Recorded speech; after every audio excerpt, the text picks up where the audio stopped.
Iragua Educational Consultants presents Sharing and Caring. நல்லவை பகிர்வோம். Hello friends, என் பெயர் R Gunaseelan. நான் ஒரு ரிட்டையர்ட் சீனியர் பிரின்சிபல். ஒரு 45 வருடங்களுக்கு மேலாக இங்கிலீஷ் மீடியம் ஸ்கூல்ஸில் CBSE, ICSE, matriculation, London O level schools இதிலெல்லாம் முதல்வராக சீனியர் பிரின்சிபலாக ஒர்க் பண்ணியிருக்கேன். இப்போ நான் என்ன செய்யணும்னு நினைக்கிறேன்னா, மாணவர்களுடன், பெற்றோர்களுடன் மற்றும் ஆசிரியர் பெருமக்களுடன் எனக்கு ஏற்பட்ட அனுபவத்தை உங்களுடன் பகிர்ந்து கொள்ள விரும்புகிறேன். மேலும் நான் அறிந்த பல அரிய தகவல்களை உங்களுடன் பகிர்ந்து கொள்ள விரும்புகிறேன். இன்றைக்கி இந்த வேர்டு கங்காரு அப்படி சொல்கிறோம் இல்லையா, தமிழில் கங்காரு சொல்கிறோம் இல்லையா. கங்காருன்னு ஒரு மிருகம், ஆஸ்திரேலியாவில் இருக்கிற ஒரு மிருகம். அந்த பெயர் எப்படி வந்தது அதை தான் இப்போ பார்க்க போகிறோம். வாரமோ எப்போ டைம் கிடைக்குமோ அப்போல்லாம் நான் உங்களுக்கு இந்த மாதிரி என்னுடைய இராகோவா சேனலில் இதை அப்லோட் பண்ணுவேன். பார்த்து மகிழுங்கள். லைக்கு, கமெண்ட்டுகளை அனுப்புங்க, சப்ஸ்கிரைப் பண்ணுங்கள். உங்களுடைய நண்பர்களுக்கும் இதை எடுத்து சொல்லுங்கள்.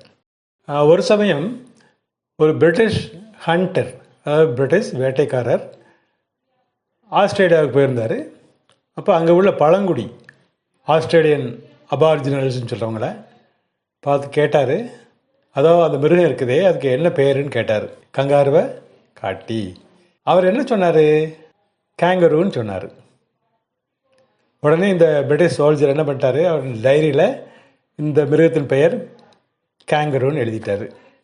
நம்ம தமிழில் என்ன சொல்கிறோம், கங்காருன்னு சொல்கிறோம், இங்கிலீஷில் கேங்கருன்னு சொல்கிறாங்க. ஆக்சுவலாக அந்த ஆஸ்திரேலியன் அபாரின்னு சொன்னது எனக்கு தெரியாது. அதாவது கேங்கரு அப்படின்னா அவங்க பாஷையில் எனக்கு தெரியாது அப்படின்னு சொல்லியிருக்காரு. ஆனால் இந்த பிரிட்டிஷ் ஹண்டர் என்ன பண்ணிட்டாரு, அதுதான் அவருடைய பேர் நினச்சி எழுதிக்கிட்டார். இன்றைக்கி வரைக்கும் அது நிலச்சி நிற்கிது. இப்படி தான் சில சமயங்களில் ஃபன்னியாக, ரொம்ப வேடிக்கையாக சில வார்த்தைகள், புது வார்த்தைகள் வரும் ஆங்கிலத்துக்குள்ளே. எல்லா மொழியிலையும் வரும் அது மாதிரி. சரியா? ஸோ கேங்க்ரூனா எனக்கு தெரியாது. Kangaroo is equal to I don't know. Kangaroo என்றால் எனக்கு தெரியாது. இது ஷேரிங் அண்ட் கேரிங் உடைய முதல் பாகம். நல்லவை பகிர்வோம் என்பதன் முதல் பகுதி. இன்னும் நிறைய பகுதிகள் வரும். ஒவ்வொன்றும் ரொம்ப யூஸ்ஃபுல்லாக இருக்கும். புதிய புதிய தகவல்களுடன் உங்களை மீண்டும் சந்திப்பேன். காத்திருங்கள். நன்றி.